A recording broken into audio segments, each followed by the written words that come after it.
Bonjour mes très chères dames, ce cours est réservé uniquement pour les femmes. C'est sur le thème du couple. J'aimerais vous faire passer ce message très important, mesdames, et à moi la première, que le couple c'est le cœur de la vie de la femme, de l'homme. C'est le couple, c'est le cœur, c'est-à-dire que quand le cœur est en bonne santé, eh bien tout le corps est en bonne santé. Tout le corps fonctionne, est plein d'énergie. Et quand malheureusement le cœur est malade, le cœur est atrophié, le cœur est affaibli, eh bien le corps malheureusement en pâtit. Et il faut mettre la lumière sur son couple.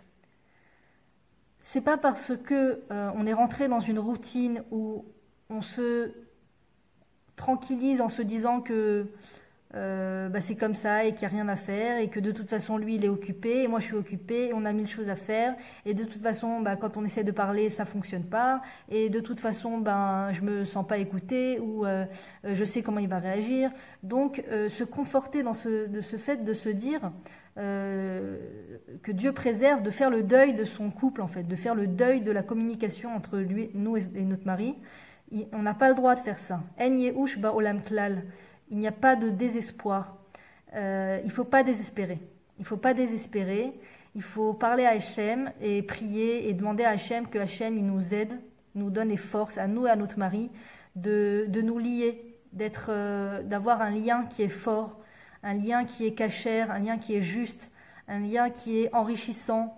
Car de cela tout découle. De cela notre humeur elle découle. De cela notre façon, notre joie qu'on a avec les enfants, notre joie à faire ce qu'on a à faire, la tranquillité qu'on sait que quelqu'un nous aime, la tranquillité qu'on sait que notre mari nous aime, la tranquillité. Vous ne pouvez pas imaginer la force que ça donne et la joie que ça donne quand on a réussi à mettre au clair ce qu'on a dans notre cœur avec notre mari.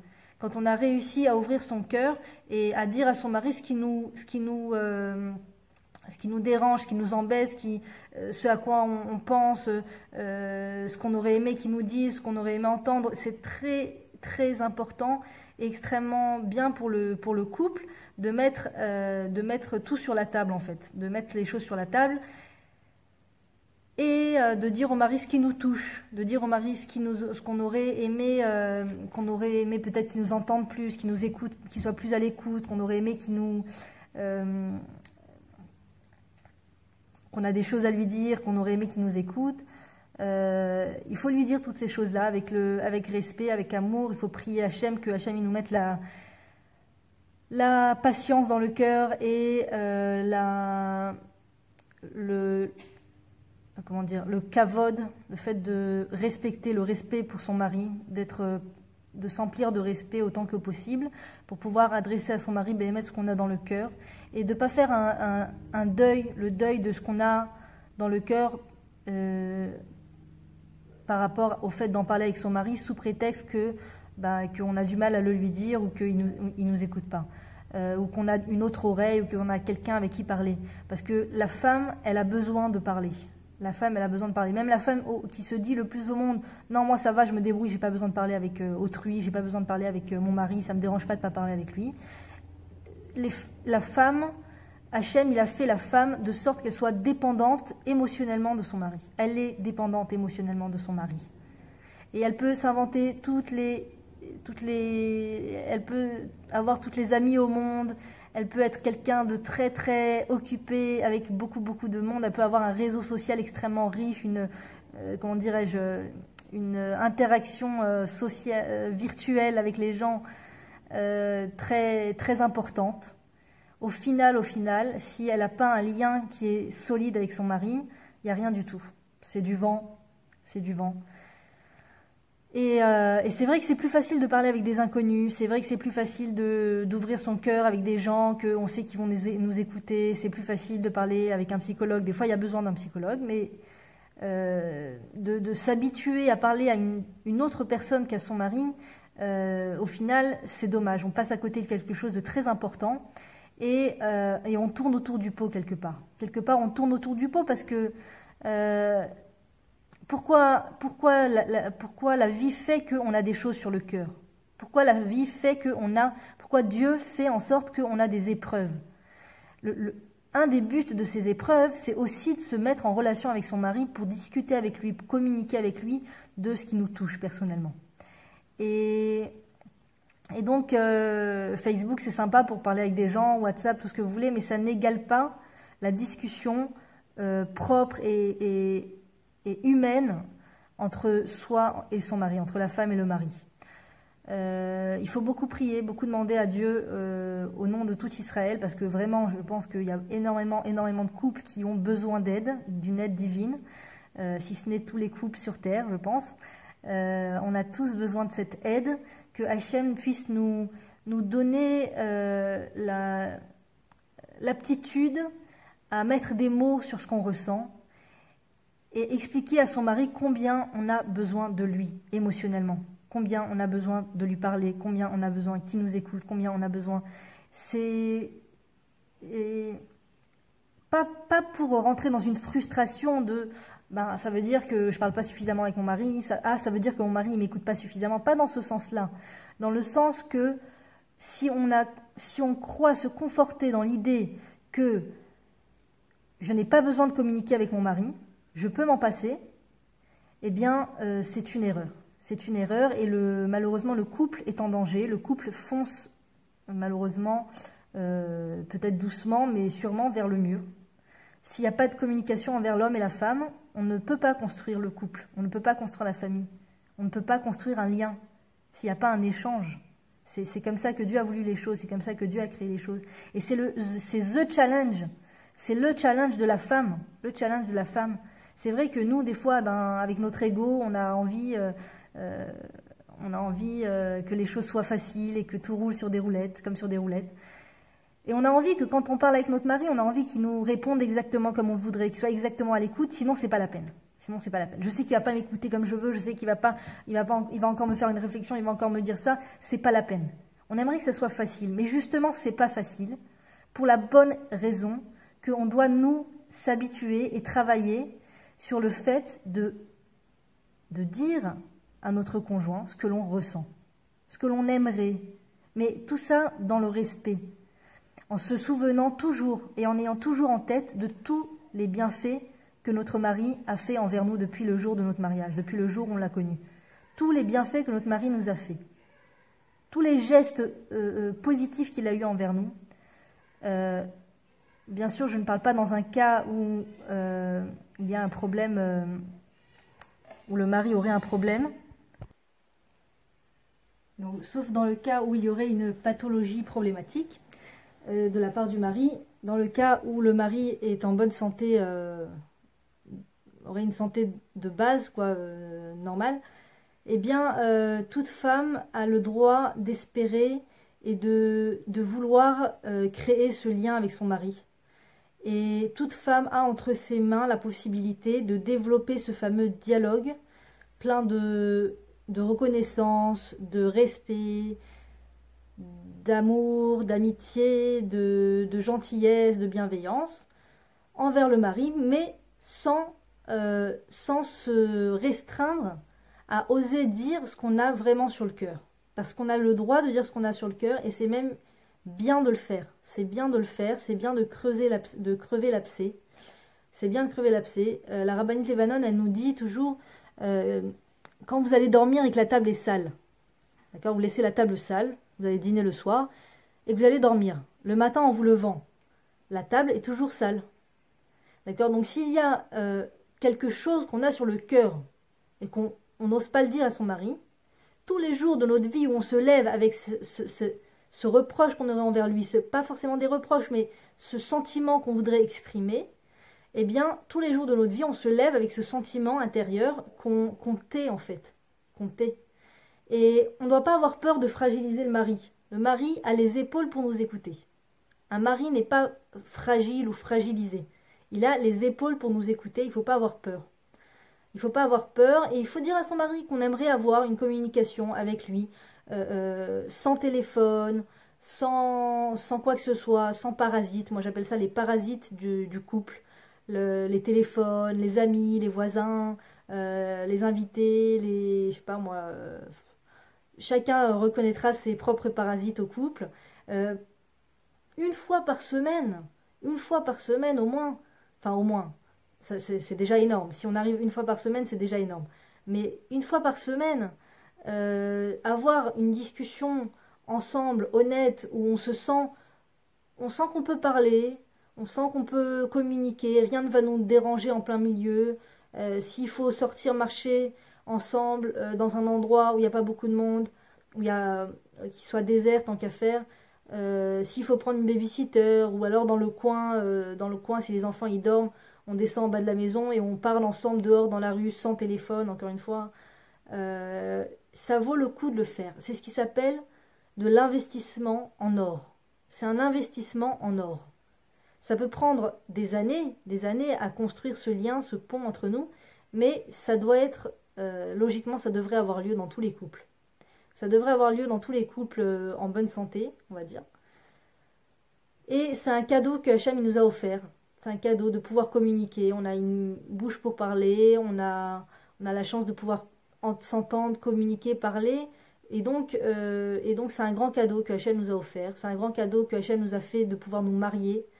Et donc, tout ça, le cœur de ça, c'est la communication. Le cœur de ça, c'est la discussion franche, toujours dans le respect.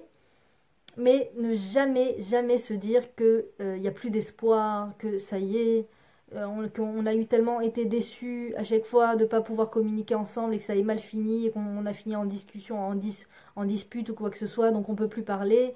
Non, non, non, on peut tout à fait espérer pouvoir encore créer ce lien avec le mari. Et comme je vous le dis, il faut beaucoup, beaucoup parler à Hachem, beaucoup, il faut parler à Hachem comme on peut. Lui dire, parce que je vous assure que ça tient du miracle. Quand un couple arrive à s'entendre, ça tient du miracle. Ça tient du miracle. Qu'on puisse créer un lien entre nous, avec tout le brouhaha extérieur qu'il y a autour de nous, avec tout le comment on dit, euh, tout le sarcasme qu'on peut entendre, tout et n'importe quoi sur le couple, que ce soit dans les médias, dans les romans, tout ce qu'on peut entendre sur le couple, les couples qui n'arrivent pas à tenir, malheureusement qui se séparent, et tout ce qu'on peut entendre sur les couples, aujourd'hui je peux vous assurer que ça tient du miracle quand un homme et une femme arrivent à communiquer ensemble, sans parasite autour, sans téléphone, sans quoi que ce soit, et oser se parler franchement. Tout en parlant dans le respect. Moi un jour je parlais avec mon mari comme ça et on n'avait pas de téléphone. Et je lui ai dit, je voyais les gens autour, tous avec leur téléphone, toujours le mari ou la femme sur le téléphone. Je lui ai dit, je crois qu'on est une espèce en voie de disparition. Les gens qui parlent, voilà, la femme, le mari, sans le téléphone, sans rien, sans parasite, c'est rare, c'est rare. Et c'est pour ça qu'il faut beaucoup demander à Hachem, beaucoup prier. Parce que je dis, nous, on est une espèce en voie de disparition, mais malheureusement, les mauvaises habitudes reprennent au galop et très vite, on se retrouve avec notre téléphone. Et même si on a compris qu'il ne faut pas de téléphone, bah au final, on retrouve toujours un téléphone à côté ou machin.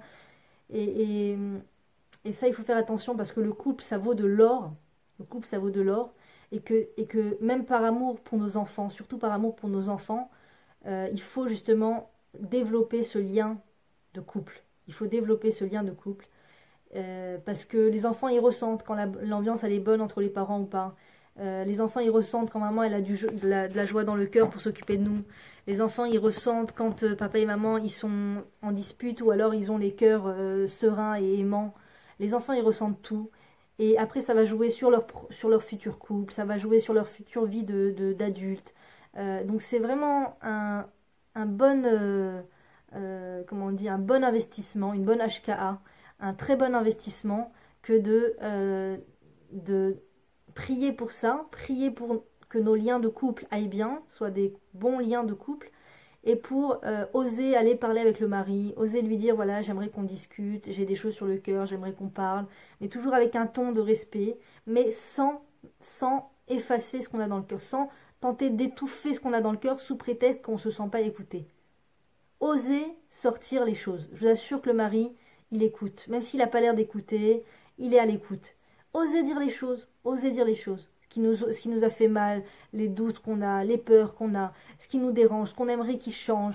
Et c'est pour ça, le couple, il est fait pour ça, justement, pour qu'on discute, discute.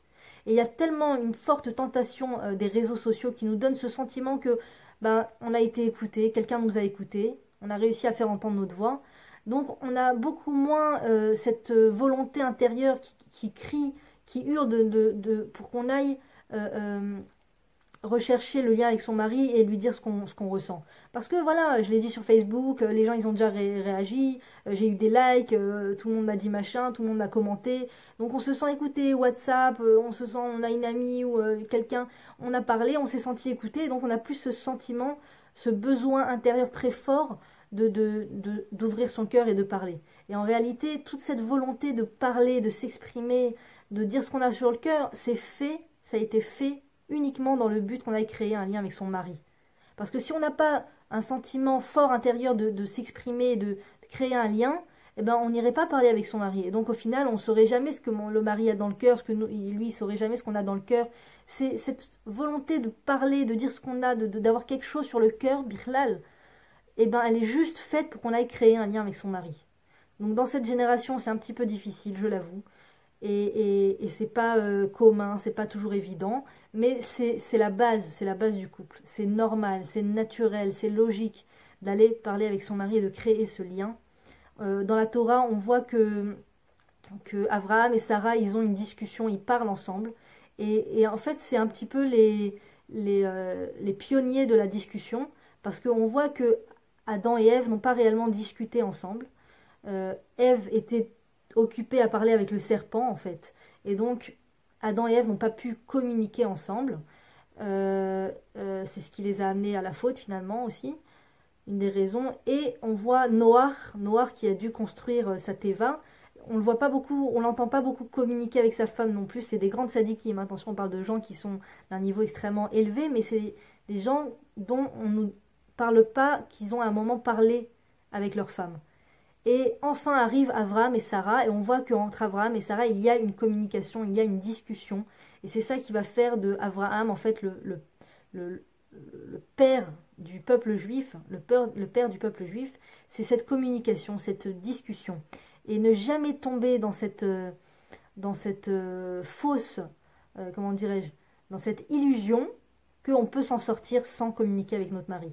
Qu'on va trouver des alternatives à la communication, qu'on va trouver avec qui parler, et malheureusement, après on tombe dans des pièges qui sont terribles, de croire qu'un autre homme sur terre que notre mari est plus apte à nous écouter que notre mari.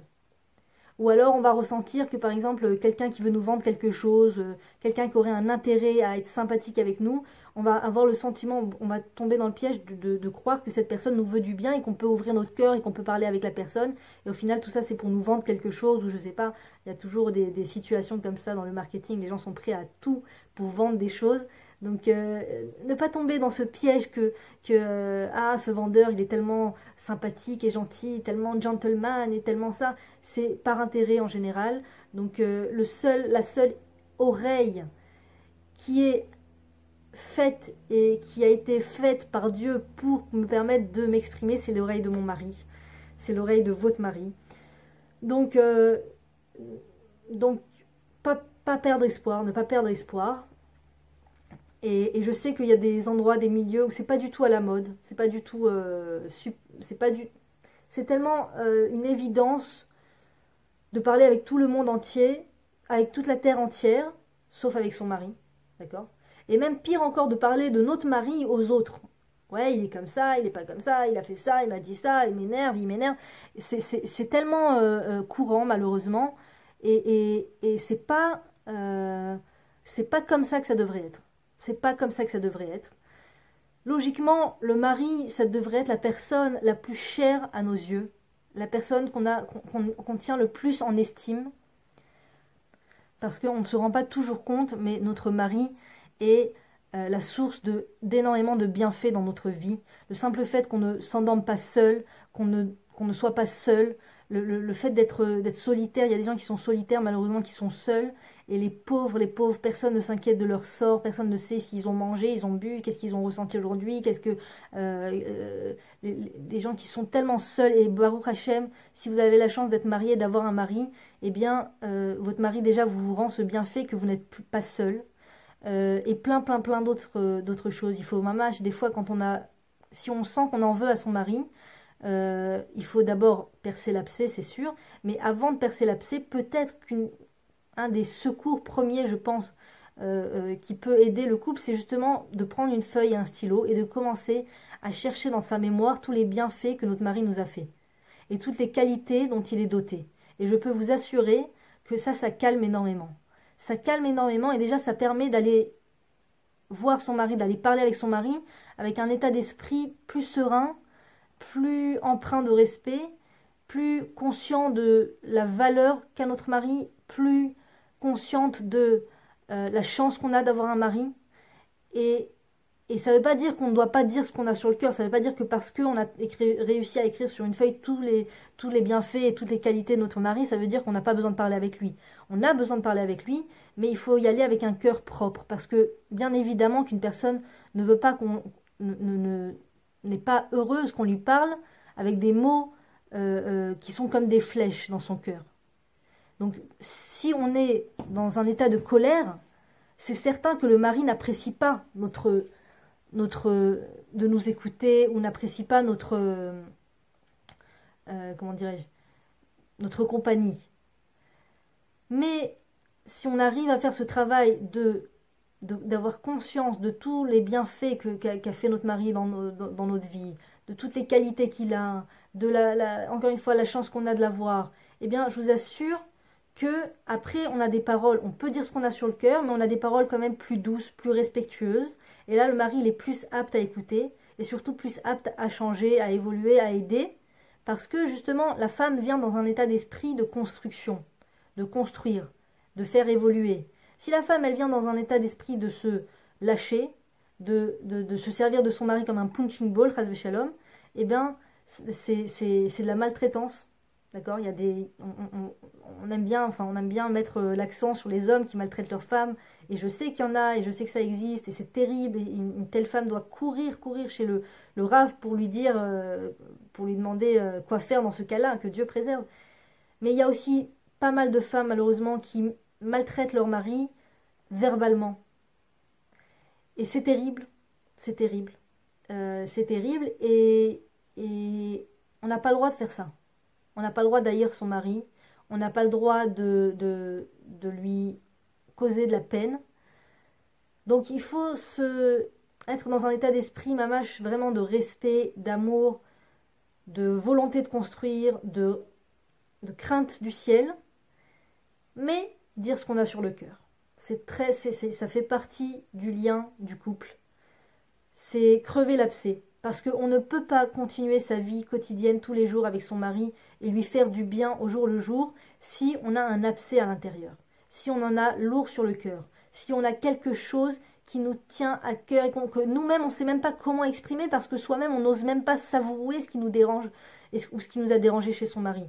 Déjà peut-être même avant de parler avec son mari, peut-être même se faire ce travail, si on en a lourd sur le cœur, après avoir cherché les qualités et les bienfaits que notre mari nous a fait, écrire aussi ce qui nous dérange, ce qui nous a dérangé. Comment on aimerait que ça évolue, comment on aimerait que ça change. Et une fois qu'on l'a écrit sur une feuille, ou qu'on l'a dit oralement en parlant avec Dieu, en parlant avec soi-même, eh ben, on sait mieux exprimer à son mari le problème qu'on a, comment on aimerait que ça change, comment on aimerait que ça évolue. Et on doit le faire. On doit le faire. Parce que malheureusement, une femme qui a un abcès à l'intérieur, elle est, chas v'shalom, toujours dans la vengeance. Elle va, au travers de tout ce qu'elle pourra, tenter de se venger. Et donc elle va dire des mots blessants à son mari va lui demander quelque chose, elle va pas lui donner, s'il a besoin de quelque chose, si elle sait qu'il a besoin de quelque chose, elle va pas lui donner, ou elle va pas être gentille avec lui, ou elle va pas être aimante avec lui, ou elle va avoir des mots blessants, etc. Et tout ça découle du fait qu'elle a juste au fond du cœur un truc qui l'a dérangé spécialement, et qu'elle n'a pas voulu mettre les choses sur la table, et donc tous les jours, c'est une vengeance en fait. Et comme il y a écrit dans la Torah, l'otinkom, tu ne te vengeras pas, il faut stopper ce comment on dit, ce cercle vicieux, mettre un frein à ce cercle vicieux qui est j'en veux à mon mari donc je me venge, j'en veux à mon mari donc je lui en fais voir de toutes les couleurs, j'en veux à mon... Et changer ça en je me concentre sur les qualités de mon mari, je me concentre sur les bienfaits que mon mari m'a fait, j'essaye de mettre sur la table la chose qui me dérange, la chose dont j'aimerais lui parler, et ensuite quand c'est clair dans ma tête, et quand j'ai un cœur qui est plein de respect et plein d'amour, je vais voir mon mari, et je lui dis écoute, j'ai vraiment sincèrement besoin de parler avec toi, je te demande un moment sans téléphone parce que j'aimerais honnêtement parler avec toi, il y a quelque chose qui me touche personnellement, et dire ce qu'on a à dire, c'est très important, dire ce qu'on a ressenti, dire la crainte qu'on a eue, qu'on a, la peur qu'on a, la souffrance que l'on a, ce qu'on a ressenti qui nous a fait, et laisser le mari s'exprimer. Laisser le mari s'exprimer. Mais dire sincèrement ce qu'on a sur le cœur. Si jamais on a ce genre de discussion avec son mari, et qu'il y a vraiment une mauvaise ambiance, que vraiment on n'arrive pas à finalement se réconcilier, qu'on a eu des mots qui ont fait de la peine, qui ont fait du mal pendant cette communication, alors il faut aller voir une tierce personne.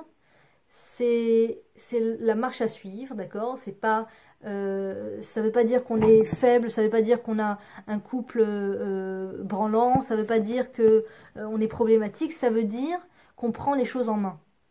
Et moi, je suis la première à aller voir une tierce personne avec mon mari quand il y a un sujet sur lequel on n'arrive pas à se mettre d'accord. Et il y a des très grands rabbinim et des très grandes rabbiniotes qui vont voir une tierce personne quand il y a un sujet sur lequel ils n'arrivent pas à se mettre d'accord. Donc, il n'y a vraiment aucune honte à avoir. Au contraire, c'est-à-dire la chose dont on devrait logiquement avoir honte, c'est de ne pas s'occuper de son couple, c'est de ne pas prendre les choses en main, c'est de ne pas oser voir la vérité en face, qu'on a besoin de se faire aider, qu'on a besoin d'aide. Et logiquement, si on veut savoir si on n'a pas besoin, par exemple, on veut savoir si on a besoin d'une tierce personne ou pas, si on a réussi à communiquer avec son mari, à dire tout ce qu'on avait sur le cœur, que notre mari nous a écoutés, que notre mari nous a dit pardon, ou nous a dit je savais pas, ou nous a écouté, en tout cas il y a eu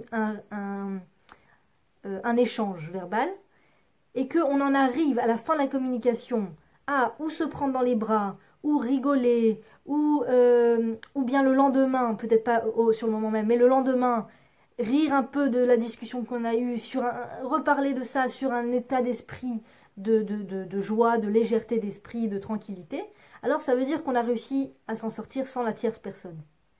Mais si on est bloqué dans un endroit où chaque fois qu'on parle, on en arrive à être en colère ou à se disputer ou vraiment une mauvaise ambiance, alors là, il faut demander à Dieu qu'il nous envoie la personne la plus apte pour nous aider.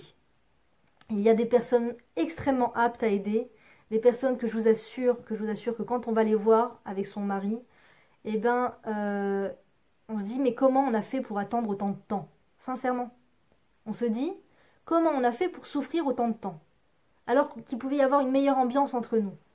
Moi, personnellement, je donne mon adresse parce que pour moi, c'est une adresse fantastique. Liatvar,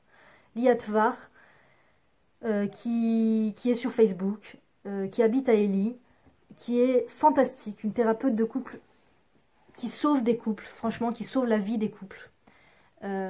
Combien de fois on est parti chez elle où on avait vraiment le cœur lourd et on est sorti avec un cœur plus léger, avec une tranquillité d'esprit incroyable. J'imagine qu'il y a d'autres personnes que Liatvar, mais voilà, moi c'est mon adresse. Et en général, il vaut mieux aller chez quelqu'un que on sait que la personne donne des bons résultats. Et voilà, priez Dieu pour qu'il nous amène chez la personne qui sera le plus apte, un rave, une rabbinite, un thérapeute, n'importe qui, pas n'importe qui, mais quelqu'un de compétent. Et je vous assure que c'est un booster, que c'est une réparation fantastique, que c'est un pansement pour le couple extraordinaire que d'aller voir quelqu'un. Alors des fois, je sais, le mari ne veut pas. Donc ça, il faut beaucoup prier pour que le mari accepte. Beaucoup prier Hachem, si vous savez faire la Hamida, faire la prière dans la Hamida, de demander à Hachem que notre mari accepte d'aller voir une tierce personne et qu'on aille voir la bonne personne. Ou lui parler comme ça, en face, que mon mari, mon Dieu, s'il te plaît, fasse que mon mari, ou mon futur mari, des fois c'est le fiancé, avec qui on a besoin de mettre les choses au clair et on n'arrive pas forcément, fasse que mon conjoint accepte d'aller voir une tierce personne et qu'on puisse régler les problèmes. C'est vraiment une tfila à faire. Je vous assure que c'est une tfila qui évite beaucoup de souffrance, qui évite des séparations, qui évite beaucoup de souffrance chez les enfants aussi, parce que les enfants ressentent tout et qu'ils aiment bien rentrer dans une maison où il y a une bonne atmosphère. Je vous assure que chaque couple a sa mission dans le monde. Si un couple arrive à être en paix, à être en amour, à être en symbiose, je sais pas comment on dit, arrive à se construire, de chaque couple, il y a quelque chose d'extraordinaire qui doit sortir, une lumière spécifique. Chaque couple a sa mission de vie. On n'est pas seulement nous, chaque être avec sa mission de vie. Le couple, il a sa mission de vie à lui, sa shlichut dans le monde. Et si on arrive à réussir ce projet qui s'appelle notre couple, je vous assure que de là va sortir quelque chose de géantissime. Et si on nous montrait et qu'on avait conscience du résultat de notre amour avec notre mari, du résultat de notre shlom bayit avec notre mari, on aurait toute la motivation au monde pour faire tout ce qu'il y aurait à faire. Même si on a quelqu'un qui, par nature, manque de patience ou a du mal à parler posément, on réussirait même à parler extrêmement posément avec le mari, ne serait-ce que pour réussir ce projet de vie commune et de shlichut dans le monde, de mission de monde. Dieu, il forme les couples pour une raison très spécifique. Et il y a des couples dans le monde qui ont réussi à faire cette union entre eux. Et ils apportent une bénédiction au monde fantastique. Fantastique, fantastique. J'ai plein d'exemples en tête, Baruch Hashem. Et je peux vous dire que ces gens, ils ont fait un travail de fond, mais de forcené. C'était pas joué d'avance, c'était pas facile, c'était pas évident. Ils avaient leur challenge bien important à eux aussi. Ils ont réussi à les surmonter, ils ont pris leur couple en main, ils ont été voir une tierce personne, ils ont réussi à construire leur couple. Et je peux vous dire qu'ils sont une bénédiction pour le peuple juif. Ils font des choses fantastiques et eux-mêmes, ils sont extrêmement épanouis. Et leurs enfants sont extrêmement épanouis et les générations seront extrêmement épanouies. Voilà. Partagez un maximum cette vidéo. Si vous savez qu'il y a des gens dans ce cas-là qui auraient besoin d'entendre ces conseils-là, partagez avec ces gens, diffusez ce message sur les réseaux sociaux, partagez avec les gens autour de vous et je vous assure que le monde sera meilleur, si Dieu veut. Voilà. Que Dieu vous bénisse et que tous les mérites soient pour vous, si Dieu veut. Amen.